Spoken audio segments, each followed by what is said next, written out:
Hi everyone. So we're almost halfway through the year now of 2019, and as you know, we're brewing a lot of beer.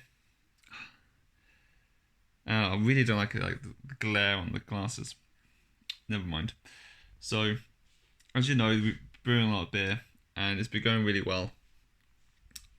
And I was actually really surprised how much beer we've brewed so far this year, in the last kind of 4 months, and how it's kind of taken off, all the friends we've kind of made in the brewing space, and the communities, the events that we've gone to, all of it. It's been pretty incredible, all the stuff we've kind of fit in the last kind of 4 months, on top of, working full time, our social lives, and everything else.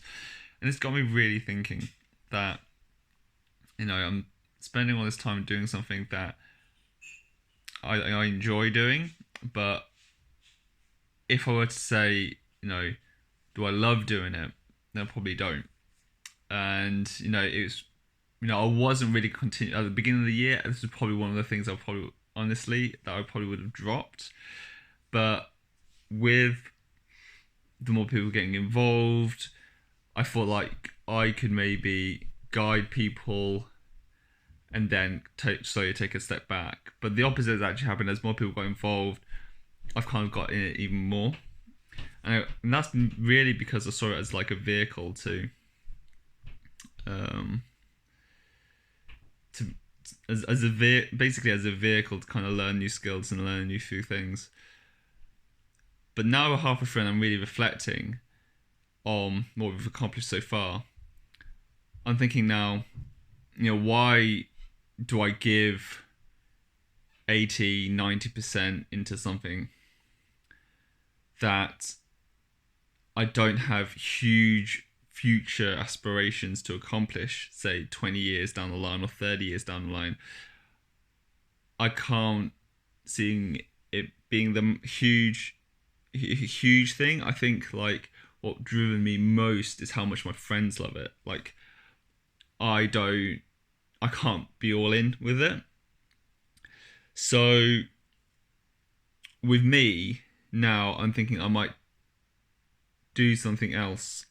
And in my work life, in my 9 to 5, people and managers are starting to ask me, what is it that I actually want to do? What is it that I want to do? Is it that I like doing?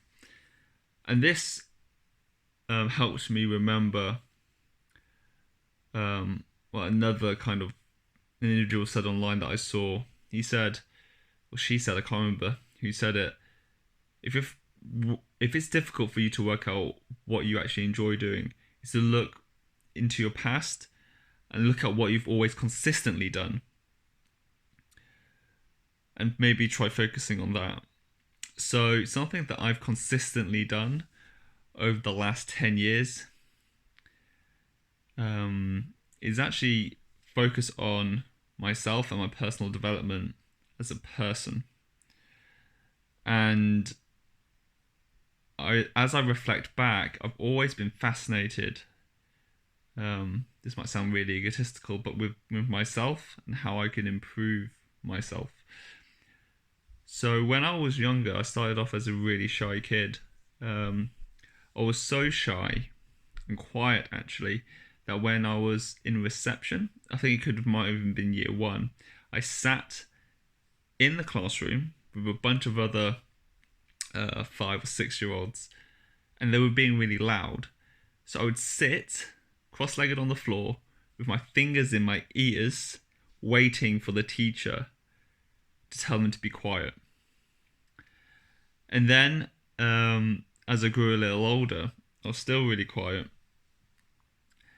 And I remember I really wanted to learn how to communicate better. So my cousin came over, and him and I shared a room. So we would just be chatting, and he said to me, so I asked him, I was like, you talk really well, like you communicate really well. Is there any advice you can give someone to have better conversations? And I think that was the time when I was just transitioning from junior school to secondary school, and it was a way to help me make new friends. So he said to me, his advice was to listen more, and I took this literally. So all I did was listen and ask questions, and I didn't actually speak. So if you spoke to me probably up until the age of 18, my conversations would be more like interviews because all I did was just ask questions. And I really think that this only changed after I moved out and went to university. It was only I was constantly fascinated by people who could tell good stories. I was constantly interested in people who could tell good stories. And in my first year, I learned this. I did this course called social interaction, and I learned that social skills could actually be learned, and that was a huge turning point.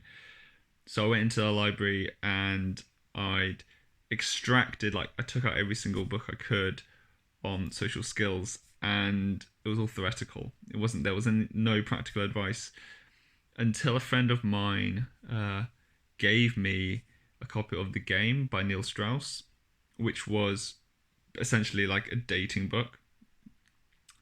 And I kind of used The Game and I dissected it with my understanding of social skills interaction. So I kind of reverse engineered The Game almost, but then I still was like, this is still too top level and didn't go deep enough.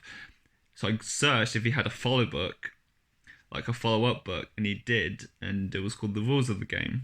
And this is where my whole social development kind of grew from, because in that book he has a chapter on to teach people how to tell better stories. As part of his vocal training, he taught people how to tell better stories, and I broke that chapter down and I practiced I practiced writing stories on my laptop and then bullet pointing the key points of the stories. Then I learnt those stories, and then I would go out and tell those stories to my friends and people that would listen to me. So, and this was the age of, I was 20 when I did this. So I was 20 years old. It's my end of my second year of uni, and I learned how to tell stories. And this carried on. So I carried on practicing how to tell stories, carried on listening, and slowly learn how to communicate, as you do during that time. But then I wasn't in a very good space in the years 2015 to 2016, and I think it was in the years 2017 that I actually put myself into counselling, and I went into a private counsellor company called Relate, local to where I live, and I had about 6 sessions with my counsellor, lovely lady, and I'm going to talk a little bit more about my counselling, maybe in some future videos, because there's such unbelievable like reflection points in the counselling sessions that I really would like to share. So I'm going to talk about that in the future. But it was quite interesting for me. I remember before I took myself to counselling and getting help, it was either I could call up the NHS and say, I'm not feeling great, I really need some help, or but for whatever reason I chose not to do that. And I remember the feeling of why I chose to do it. I chose to put myself through counselling because I had this incompleted feeling of not being whole. So it wasn't even to do with my own mental state but obviously it was to do with my mental state. But I had a feeling in my soul where my soul wasn't complete. Um, and as I reflect back on it, it was really this feeling where it's almost as if you, I don't know how to put this into words, where, I don't know, let's say you're cooking something or you're baking a cake, and you bake your cake and you're just about to serve your cake and you say it's finished, but there's something about that finished product that isn't finished, and you know it's not finished, but you don't know how to complete it.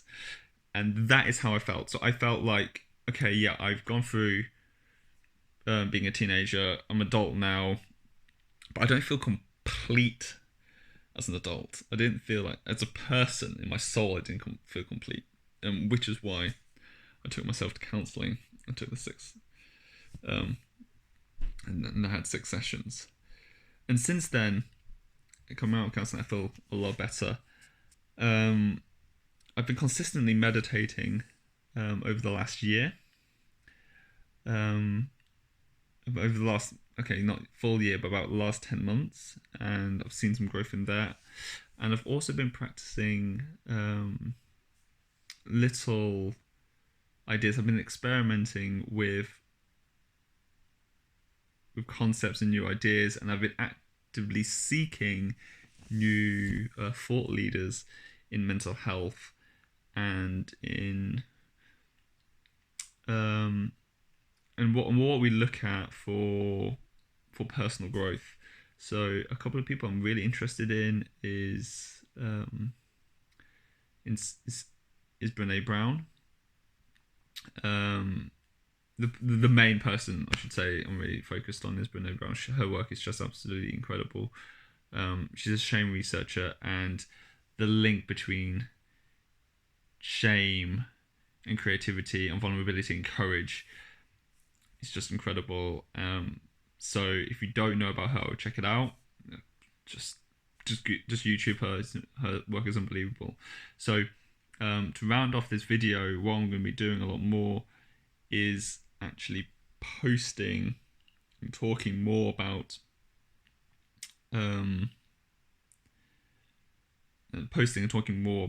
personal growth, because I think I will always do it, and I think it's an infinite game into the future. And I'm going to be combining this